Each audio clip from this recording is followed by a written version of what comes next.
Welcome to upgrade academy. 10th prelims എഴുതാൻ തയ്യാറെടുക്കുന്ന എല്ലാ ഉദ്യോഗാർത്ഥികൾക്കും സ്വാഗതം.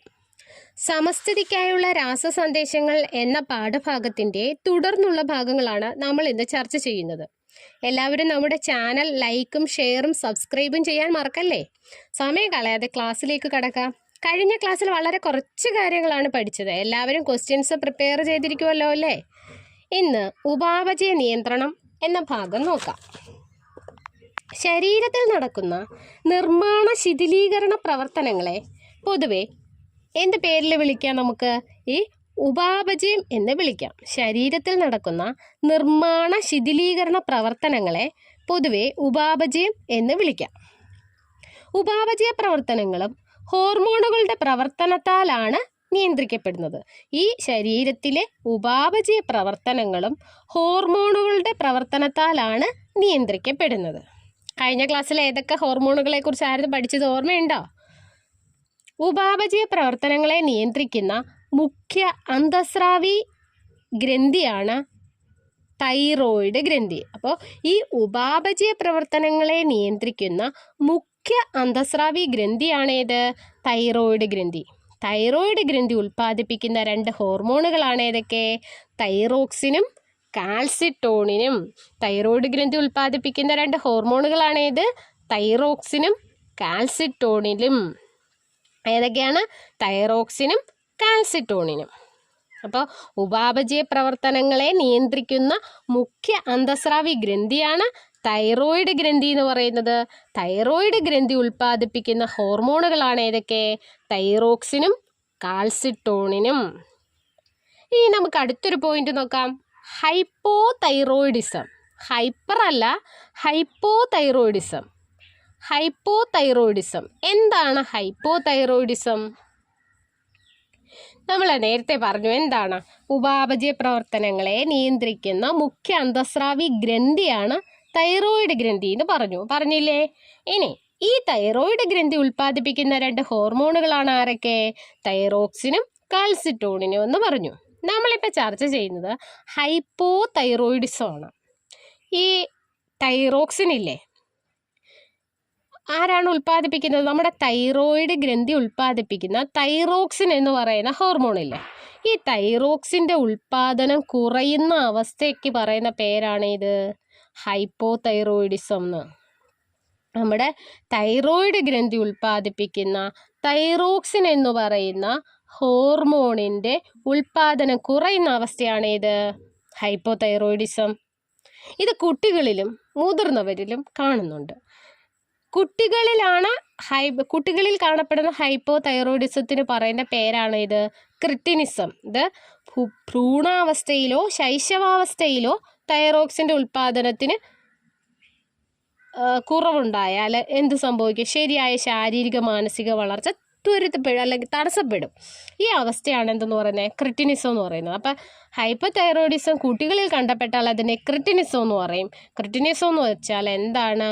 ഈ തൈറോക്സിൻ്റെ ഉൽപ്പാദനം കുറയുന്നത് കൊണ്ട് ഭ്രൂണാവസ്ഥയിലോ ശൈശവാവസ്ഥയിലോ എന്ത് സംഭവിക്കും? ശരിയായ ശാരീരിക മാനസിക വളർച്ച ഉണ്ടാകത്തില്ല. ആ ഒരു അവസ്ഥയാണ് ക്രിറ്റിനിസം. ഇനി ഈ ഹൈപ്പോ തൈറോയിഡിസം മുതിർന്നവരിൽ എങ്ങനെയാണ്? മുതിർന്നവരിൽ തൈറോക്സിൻ്റെ തുടർച്ചയായ കുറവ് മിക്സഡിമ എന്ന അവസ്ഥയ്ക്ക് കാരണമാകും. ഇതാണ് മുതിർന്നവരിൽ ഹൈപ്പോ തൈറോയിഡിസം ഏത് പേരിലാണ് അറിയപ്പെടുന്നത്? മിക്സഡിമ. കുറഞ്ഞ ഉപാപചയ നിരക്ക്, മന്ദത, ശരീരഭാരം കൂടുക, ഉയർന്ന രക്തസമ്മർദ്ദം, ശരീരകലകളുടെ വീക്ക് എന്നിവയാണ് ഇതിൻ്റെ പ്രധാന ലക്ഷണങ്ങൾ. ഏതിൻ്റെയാ? മിക്സഡിമയുടെ ലക്ഷണങ്ങൾ. എന്തൊക്കെയാണ് മിക്സഡിമയുടെ ലക്ഷണം എന്ന് പറഞ്ഞാൽ? കുറഞ്ഞ ഉപാപചയ നിരക്ക്, മന്ദത, ശരീരഭാരം കൂടുക, ഉയർന്ന രക്തസമ്മർദ്ദം, ശരീരകലകളുടെ വീക്ക്. ഇതെന്താണ്? മുതിർന്നവരിൽ കാണുന്ന ഹൈപ്പോ തൈറോയിഡിസം ആണ് മിക്സഡിമ എന്ന് പറയുന്നത്. കുട്ടികളിലാണെങ്കിൽ അതിനെ ക്രിറ്റിനിസം എന്ന് പറയും. ഏത് ഹോർമോണിൻ്റെ ഉൽപ്പാദനക്കുറവാണ്? തൈറോക്സിൻ്റെ ഉൽപ്പാദനക്കുറവ് മൂലമാണ് ഇങ്ങനെ സംഭവിക്കുന്നത്. നമ്മൾ പറയുന്നത് ഹൈപ്പോ തൈറോയിഡിസത്തെ കുറിച്ചാണ്.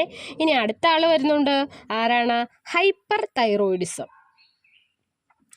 ഇവിടെ എന്താണ്? തൈറോക്സിൻ്റെ തുടർച്ചയായ അമിതോൽപാദനം.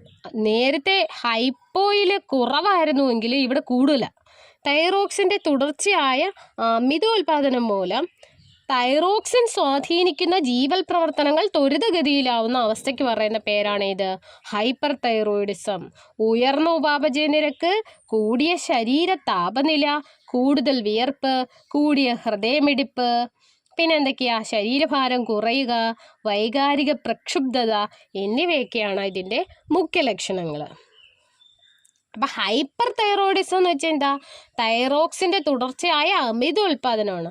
ഹൈപ്പോ തൈറോയിഡിസം എന്ന് പറഞ്ഞാൽ എന്തായിരുന്നു? തൈറോക്സിൻ്റെ ഉൽപ്പാദനത്തിൽ വരുന്ന കുറവായിരുന്നു. തിരിഞ്ഞു പോകത്തില്ലല്ലോ.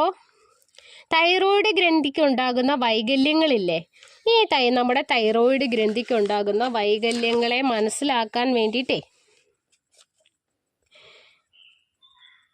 തൈറോയിഡ് ഗ്രന്ഥിയെ സ്വാധീനിക്കുന്ന ഏതെല്ലാം ഹോർമോണുകളാണ് നമ്മൾ പരിശോധനയ്ക്ക് വിധേയമാക്കുന്നതെന്നറിയോ?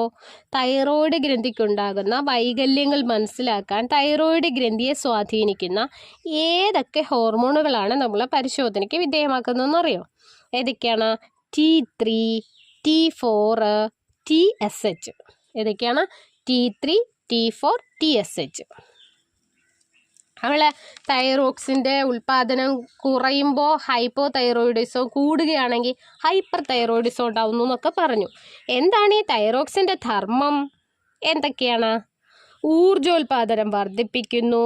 പിന്നെ എന്താണ്? ഉപാപചയ പ്രവർത്തനങ്ങളുടെ നിരക്ക് ഉയർത്തുന്നു. പിന്നെ ഭ്രൂണാവസ്ഥയിലും ശൈശവാവസ്ഥയിലും മസ്തിഷ്ക വളർച്ചയും വികാസവും ത്വരിതപ്പെടുത്തുന്നു. കുട്ടികളിലെ ശരീര വളർച്ചയെ നിയന്ത്രിക്കുന്നു. അങ്ങനെ 4 ജോലികളാണ് തൈറോക്സിനുള്ളത്. ഏതൊക്കെയാണ്? ഊർജോൽപാദനം വർദ്ധിപ്പിക്കുന്നു, ഉപാപചയ പ്രവർത്തനങ്ങളുടെ നിരക്ക് ഉയർത്തുന്നു, ഭ്രൂണാവസ്ഥയിലും ശൈശവാവസ്ഥയിലും മസ്തിഷ്ക വളർച്ചയും വികാസവും ത്വരിതപ്പെടുത്തുന്നു, കുട്ടികളിലെ ശരീര വളർച്ചയെ നിയന്ത്രിക്കുന്നു. ഇനി അടുത്ത ആളിനെ നമുക്ക് നോക്കാം. എന്താണ് ഈ ഗോയിറ്റർ? കേട്ടിട്ടില്ലേ? എല്ലാവരും കേട്ടിട്ടുണ്ടാവും ഗോയിറ്റർ അല്ലേ? തൊണ്ടമുഴയെന്നൊക്കെ പറഞ്ഞ് കേട്ടിട്ടുണ്ട് അല്ലേ? ഗോയിറ്റർ.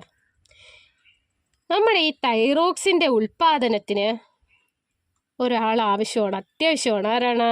അയഡിൻ. തൈറോക്സിൻ്റെ ഉൽപ്പാദനത്തിന് അയഡിൻ അത്യാവശ്യമാണ്. അപ്പോൾ നമ്മൾ കഴിക്കുന്ന ഭക്ഷണത്തിൽ അയഡിൻ്റെ അഭാവം ഉണ്ടായാൽ എന്ത് ചെയ്യും? തൈറോക്സിൻ്റെ ഉൽപ്പാദനം തടസ്സപ്പെടും അല്ലേ? ഈ സാഹചര്യത്തിൽ എന്ത് ചെയ്യും? നമുക്ക് തൈറോക്സിൻ ഉണ്ടെങ്കിലല്ലോ പറ്റൂ. ഈ സാഹചര്യത്തിൽ കൂടുതൽ തൈറോക്സിൻ ഉൽപ്പാദിപ്പിക്കാനുള്ള ഒരു ശ്രമം എന്ന നിലയിൽ നമ്മുടെ തൈറോയിഡ് ഗ്രന്ഥി അമിതമായി അങ്ങ് വളരും.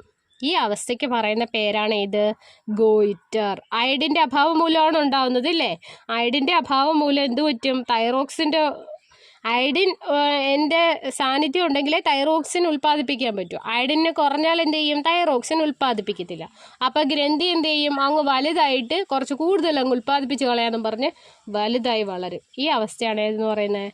ഗോയിറ്റർ എന്ന് പറയുന്നത് കേട്ടോ. ഇനി നമുക്ക് വേറൊരു സംഭവം കൂടെ നോക്കാം. നമ്മുടെ രക്തത്തിലെ കാൽസ്യത്തിൻ്റെ അളവ് എങ്ങനെയാണ് ക്രമീകരിക്കുന്നത് എന്നറിയണ്ടേ? രക്തത്തിലെ കാൽസ്യത്തിൻ്റെ അളവെന്ന് പറയുന്നത് 9 മുതൽ 11 mg/100 ml ആണ്. 9 തൊട്ട് 11 ഗ്രാം വരെയാണ് രക്തത്തിലെ കാൽസ്യത്തിൻ്റെ അളവെന്ന് പറഞ്ഞാൽ.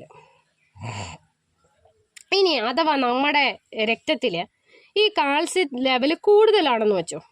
നമ്മുടെ രക്തത്തിൽ കാൽസ്യം ലെവൽ കൂടിയാൽ നമ്മുടെ ബോഡി എന്തൊക്കെ ക്രമീകരണങ്ങളായിരിക്കും അവിടെ നടത്തുന്നതെന്നറിയോ? നമുക്കൊന്ന് നോക്കാം. രക്തത്തിലെ കാൽസ്യത്തിൻ്റെ അളവ് കൂടുവാണെങ്കിൽ നമ്മുടെ തൈറോയിഡ് ഗ്രന്ഥി ഉണ്ടല്ലോ, ഒരു ഹോർമോണിനെ ഉൽപ്പാദിപ്പിക്കും. ആരെയാണ്? കാൽസിറ്റോണിൻ ഉൽപ്പാദിപ്പിക്കും. നമ്മുടെ ശരീരത്തിൽ കാൽസ്യത്തിൻ്റെ അളവ് കൂടി എന്ന് കണ്ടു കഴിയുമ്പോഴത്തേക്കിന് തൈറോയിഡ് ഗ്രന്ഥി കാൽസിറ്റോണിനെ അങ്ങോട്ട് ഉൽപ്പാദിപ്പിക്കാൻ തുടങ്ങും. അപ്പം ഈ കാൽസിറ്റോണിൻ്റെ ജോലി എന്താണെന്നറിയോ? നമ്മുടെ അസ്ഥികളിൽ നിന്ന് കാൽസ്യം രക്തത്തിലേക്ക് കലരുന്ന പ്രവർത്തനം അങ്ങ് തടയും. നമ്മുടെ അസ്ഥികളിൽ നിന്ന് കാൽസ്യം രക്തത്തിലേക്ക് കലരുന്ന പ്രവർത്തനം തടയും. അത് മാത്രമല്ല, കുറച്ചങ്ങോട്ട് കൊടുത്തും വിടൂല്ലേ. രക്തത്തിൽ അധികമുള്ള കാൽസ്യത്തെ അസ്ഥികളിൽ സംഭരിക്കുകയും ചെയ്യും. നമ്മുടെ രക്തത്തിൽ കാൽസ്യത്തിൻ്റെ അളവ് കൂടിയാൽ എന്ത് പറ്റും? തൈറോയിഡ് ഗ്രന്ഥി കാൽസിറ്റോണിനെ ഉൽപ്പാദിപ്പിക്കുകയും അതിൻ്റെ പ്രവർത്തന ഫലമായി അസ്ഥികളിൽ നിന്ന് കാൽസ്യം രക്തത്തിലേക്ക് കലരുന്ന പ്രവർത്തനം തടസ്സപ്പെടുകയും രക്തത്തിൽ അധികമുള്ള കാൽസ്യത്തെ അസ്ഥികളിൽ സംഭരിക്കുകയും ചെയ്യും. ഇനി അഥവാ നമ്മുടെ രക്തത്തിൽ കാൽസ്യത്തിൻ്റെ അളവ് കുറയുകയാണെങ്കിൽ എന്ത് സംവിധാനമാണ് നമ്മുടെ ബോഡി സ്വീകരിക്കുന്നതെന്ന് നോക്കിയേ. നമ്മുടെ രക്തത്തിൽ കാൽസ്യത്തിൻ്റെ അളവ് കുറഞ്ഞു എന്നിരിക്കട്ടെ, അപ്പോൾ നമ്മുടെ പാരാതൈറോയിഡ് ഗ്രന്ഥി പാരാതെർമോണങ്ങൾ ഉൽപ്പാദിപ്പിക്കും. നമ്മുടെ പാരാതൈറോയിഡ് ഗ്രന്ഥി പാരാതെർമോൺ എന്ന് പറയുന്ന ഒരു ഹോർമോൺ ഉൽപ്പാദിപ്പിച്ചിട്ട് വൃക്കകളിൽ നിന്ന് കാൽസ്യത്തെ രക്തത്തിലേക്ക് പുനരാകിരണം ചെയ്യും. വൃക്കകളിൽ നിന്ന് കാൽസ്യത്തെ രക്തത്തിലേക്ക് പുനരാകിരണം ചെയ്യുകയും നേരത്തെ അസ്ഥികളിലൊക്കെ ഡെപ്പോസിറ്റ് ചെയ്യാൻ കൊടുത്തു വിട്ടില്ല, ആ പരിപാടി അങ്ങ് നിർത്തും.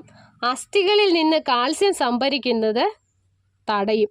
അസ്ഥികളിൽ കാൽസ്യം അങ്ങോട്ട് സംഭരിച്ച് വെക്കത്തില്ലേ, രക്തത്തിൽ നേരത്തെ അധികത്തിലുണ്ടായിരുന്നതൊക്കെ അസ്ഥികളിൽ സംഭരിച്ച് വെച്ചിരുന്നില്ലേ, ആ സംഭരിക്കുന്ന പരിപാടി അങ്ങ് നിർത്തും.